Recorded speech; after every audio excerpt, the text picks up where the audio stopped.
How to fix Wi-Fi calling not working in iPhone. Hello everyone, this is Lisa from Create, Login and Delete. Now let's get started.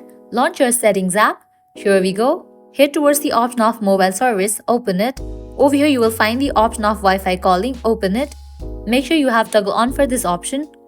Heading towards next solution, head back to the main page of settings, scroll down, open the option General, scroll all the way down, click on Transfer or Reset iPhone, click on Reset.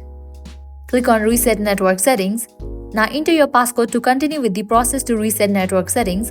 Once you do that, you can go and check whether your problem has been solved or not. Likewise, heading towards the last solution, you have to remove the SIM card and wait for a few seconds and again reinsert it.